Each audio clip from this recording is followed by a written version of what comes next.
Your smoke, carbon monoxide alarm is your home's first line of defense. There needs to be a smoke alarm in every bedroom of your home. All common hallways should have a smoke alarm in them. Every home needs a carbon monoxide detector. Hardwired smoke alarms are preferred when compared to battery only, because when one alarm is activated, all alarms in the house go off. Here is our smoke and carbon monoxide alarm checklist.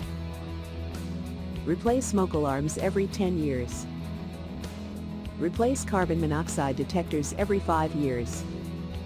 Replace all detector batteries, both smoke and carbon monoxide, yearly, unless they have a sealed 10-year lithium battery. Vacuum and clean smoke alarms yearly. Test all detectors monthly. Never remove the battery from a smoke alarm or carbon monoxide detector to silence them. Thanks for watching, and please subscribe to our YouTube channel to support us.